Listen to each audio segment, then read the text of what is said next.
All right, guys, what's going on? Cole from Vital Fishing here. It's going to be a short, quick little video, just top 5 summertime baits, what we're throwing. Summer's been really good to us so far, catching some really good fish. Your guys are about to see those. I've kind of kept it a little secret, but you know, a lot of guys are catching good fish lately. But you're going to see a whole bunch of big fish. I had like a 33-pound bag at Sag. You'll see that probably the next video after that. But yeah, going to kind of touch base on some of the lures we've been throwing. Wanted to get a video out to you guys, so stay tuned. We'll get into bait number 1. Coming in number 1, no particular order. This is definitely going to be what I'm throwing 65-70% of the time in the summer. I mean, I always have a big crankbait rod. I'll throw some 10XDs, some 8XDs, but the majority of the time it's going to be your tried and true KVD or Strike King 6XD. A couple different colors I like to throw them in. You know, your generic sexy shad right there, that's going to be a money color. It covers a lot of the different water clarities, a lot of different situations. I'm going to throw this when it's a little bit stained. You know, got your super clear water, you got a little stain to it. It's got a little chartreuse that real stands out. But the deal with these is you're really just bombing them as far as you can.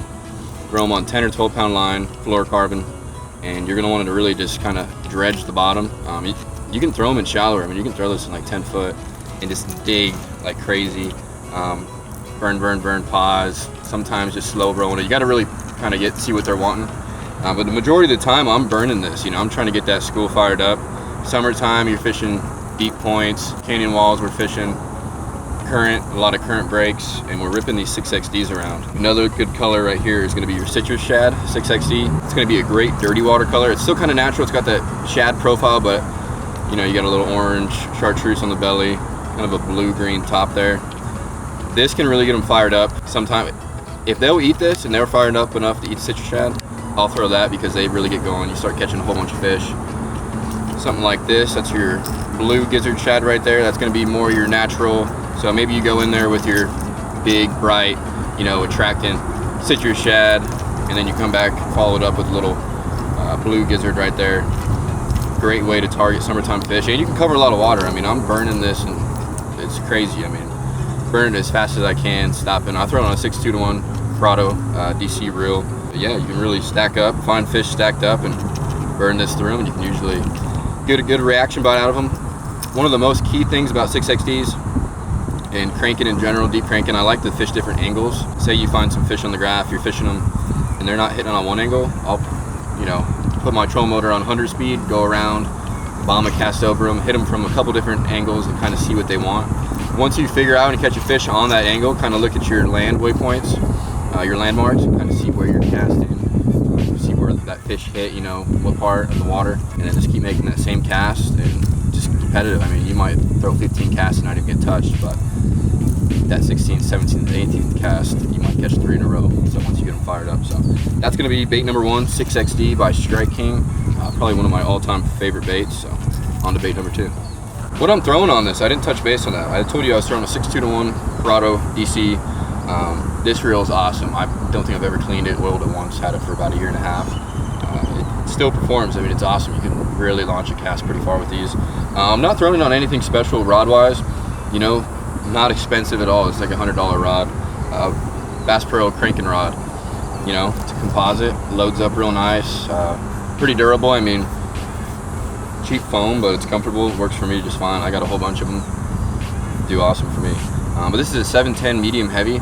It's got a lot of backbone in it. It's actually, you know, pretty strong rod. I mean, it definitely pretty parabolic, flexes pretty well, but you can really lean into a fish pretty good with these, and you know, they're staying pinned. Make a lot of long casts with that 710. That's probably the most important thing. Hooks wise, you got to be careful, especially with a little bit stronger rod when you're deep cranking, a little more backbone on it, that you don't pull those hooks out.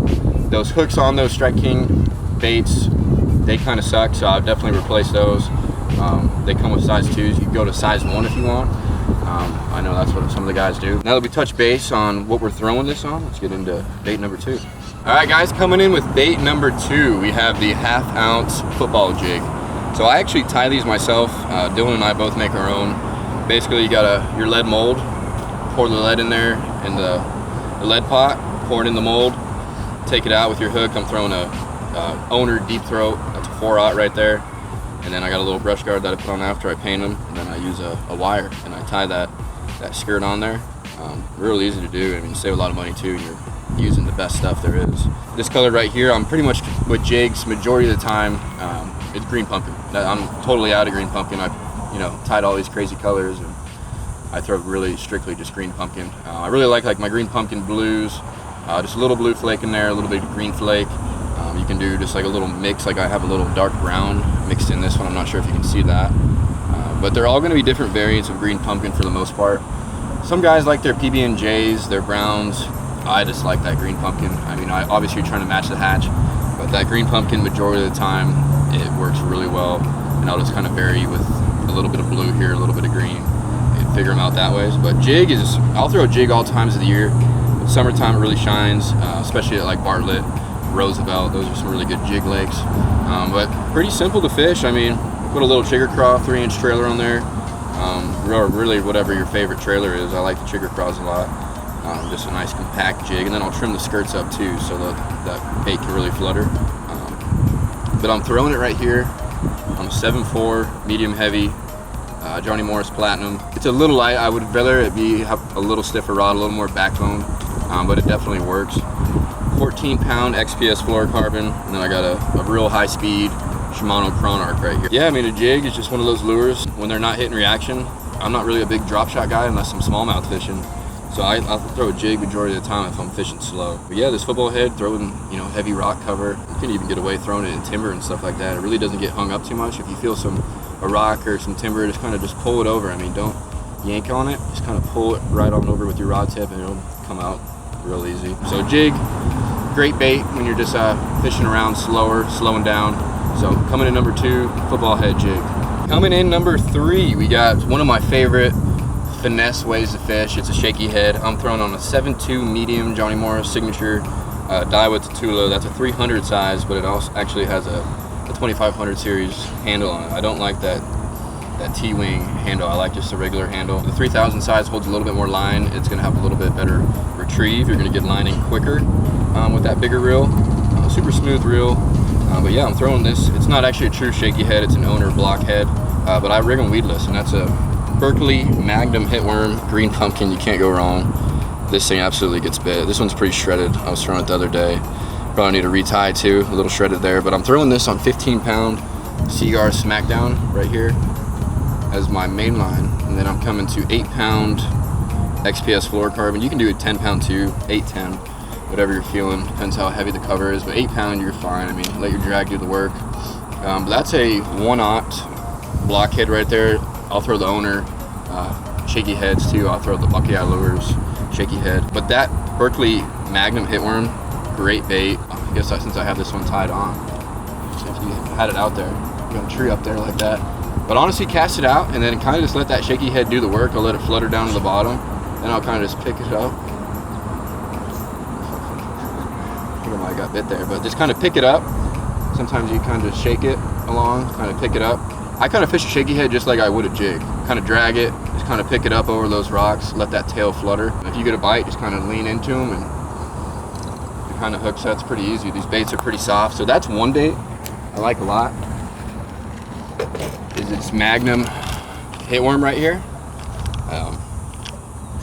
Green pumpkin, can't go wrong. Another one, if I want a little more finesse, a little smaller profile, it's a Roboworm. It's a 6-inch. That's the Oxblood Light Red Flake.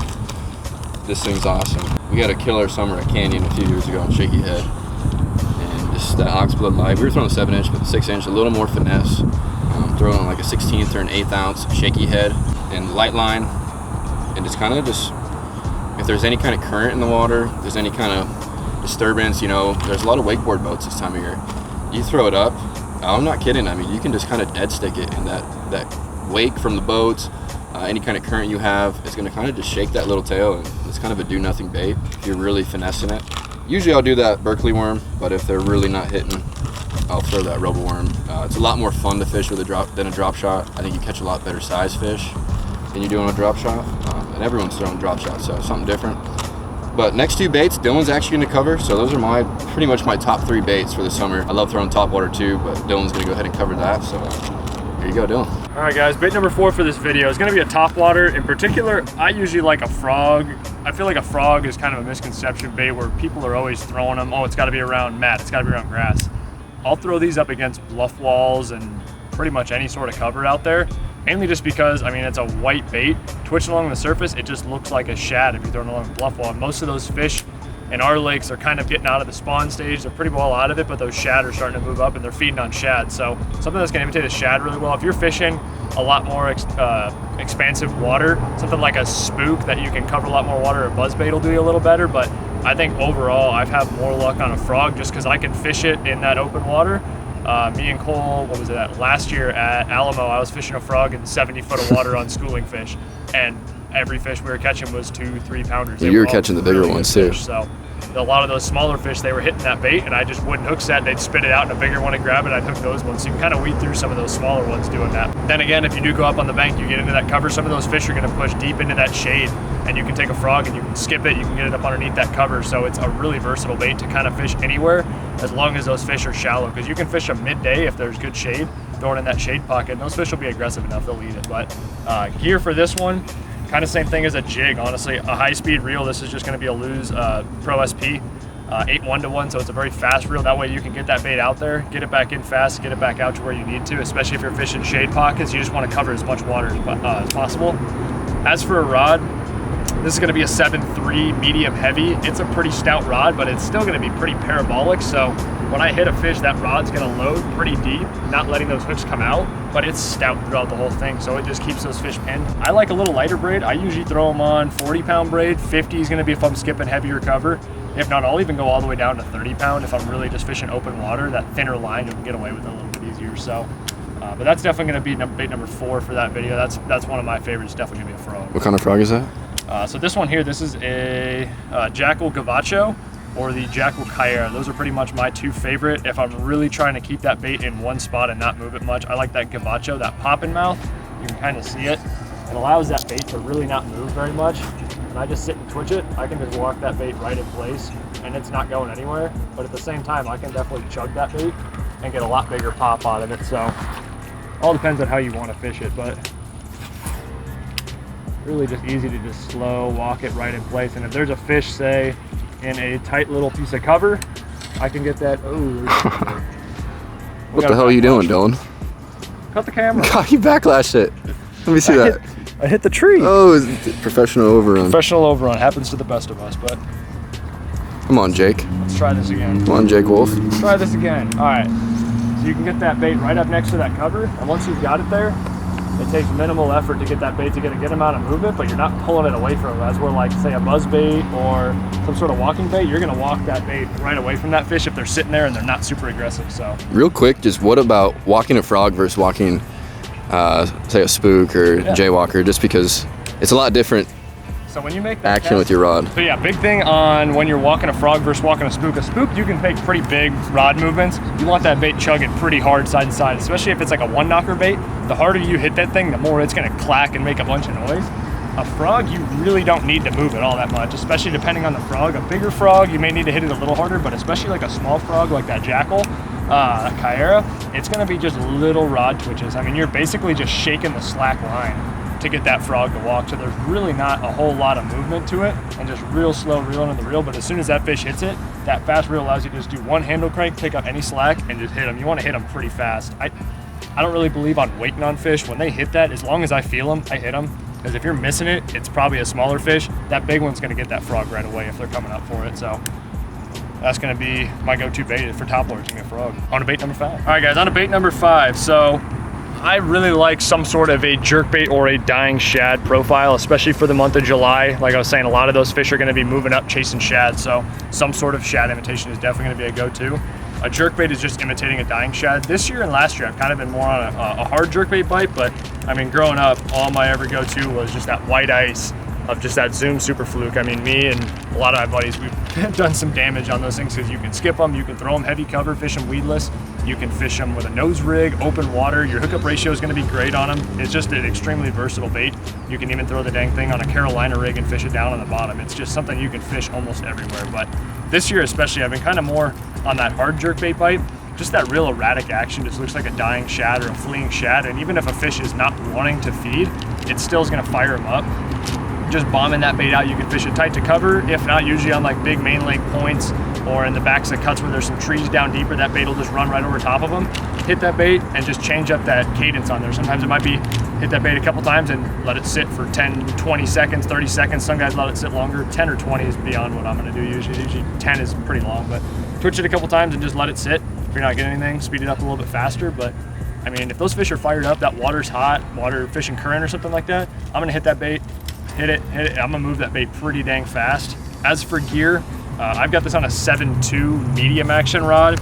Ideally something a little shorter, like a 6.8, a 6.6, kind of like upper 6 foot rods is gonna be a little more ideal. A little longer rod will get you a little more distance, but if you're sitting low on a boat, you splash the water all the time, it can be a pain. So ideally like a 6.8 or 6.10, I think is your most ideal size rod, but I still like light line, even though it's hot summer. I know Cole's a little different. He's gonna throw it on 12 pound.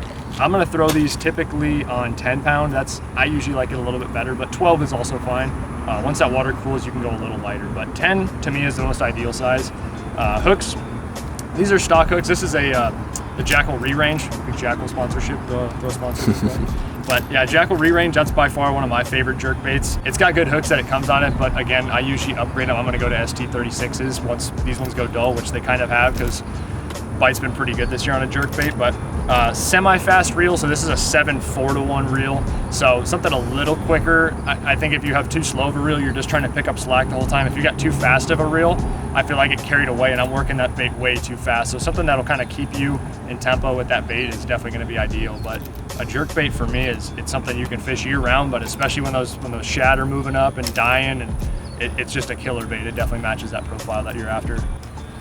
All right, guys, I'm sweating out here big time. Been out here like 15 minutes and I'm covered. It's like 107 right now. We're in the shade still. It's still hot. God dang, Dylan. What the hell you want to do this video for? Well, yeah, guys, appreciate you guys watching. I know it wasn't too crazy of a video, but I mean, just wanted to get some out to you guys. We're gonna start doing more of these informational videos. I got some good feedback on them so far. Had a long night last night, so that's why I'm a little tired today. Didn't sleep too much last night. But yeah, I guess we're gonna fish at this little pond. We're on the golf course right now over in Phoenix, and look forward to some really stellar fishing coming out the next 5 videos or so. 33-pound bag, multiple 6-7 pounders. It's been crazy good bites. You guys will be able to see that pretty soon, so hit that like button and subscribe, and see you on the next video.